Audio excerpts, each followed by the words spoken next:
Kasi walang karapatan si Quiboloy yurakan ang dignidad ng Senado. Ang pangbabastos niya sa institusyong ito ay hindi talaga dapat palampasin. Purely ministerial na naman on my part. We tried to do our best to, of course, to give due process to Pastor Quiboloy. Of course, we added a show cause order to comply with the Supreme Court ruling on the Family case.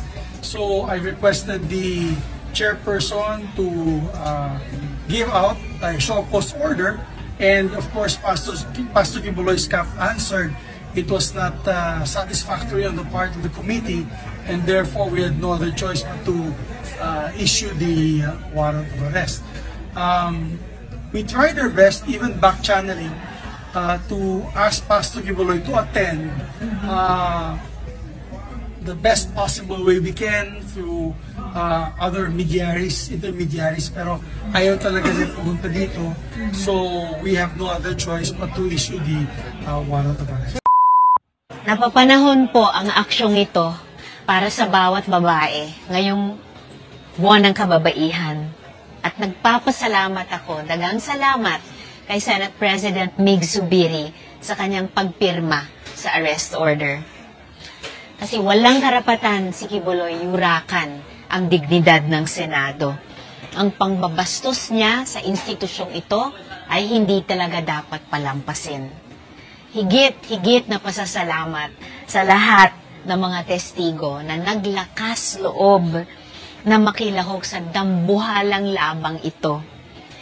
Kayo ang puso ng investigasyong ito at kasama nyo kami sa Senado hanggang dulo pa.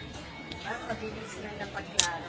Pagka ngayong signed na po ang arrest order, ano po mangyayari? Bibigyan pa po ba sila ng kopya para po ito i-serve or talagang anytime na mangyayari? Anytime po, pwede na pong mangyari. Of public knowledge na rin naman ito. So once na ma-arresto, immediately magkakala kayo ng hearing? Once maaresto sila, kapag schedule na kami sa wakas ng hearing, nadadalo siya para sa wakas humarap sa komite, pakinggan ang aming mga tanong at sagutin ang mga ito. Ma'am, anong panawagan niyo kay Pastor Quiboloy? Kailangan ba, would you encourage him na kung sana pumunta at huwag na umabot dun sa serve ng arrest order? And isang mga public knowledge naman na may arrest order. Actually, kung sana, nung una pa lang sa 2 imbitasyon, sa Sabina, hanggang ngayon, kung sana sa simula pa lang humarap na sila, hindi na kailangan umabot sa ganito. Kaso ang dami pa niyang drama.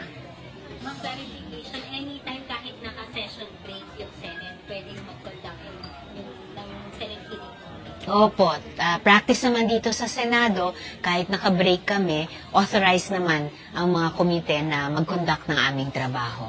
Tapos, dahil naka-break lang, hindi kayo alis ng bansa, waiting for the possible arrest, then hearing.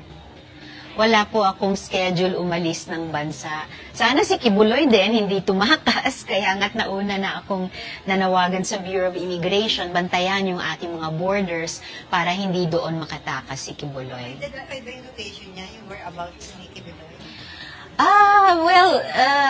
It's anybody's guess.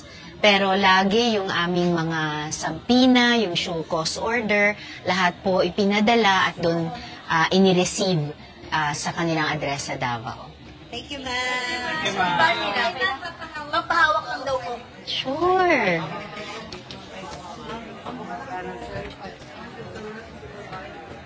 Anong oras po yan nabigay sa inyo? Anong oras nating natanggap?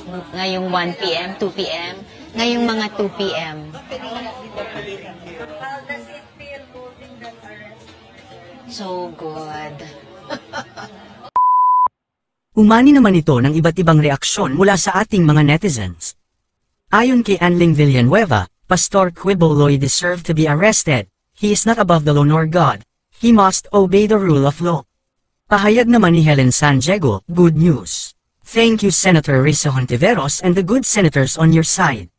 At ito naman ang saloobin mula sa ating kababayan na si Hil de Jesus, she will running for president. Too much publicity, spending money for investigation. Mga kababayan, feel free to comment below para maglabas ng saloobin sa balitang ito.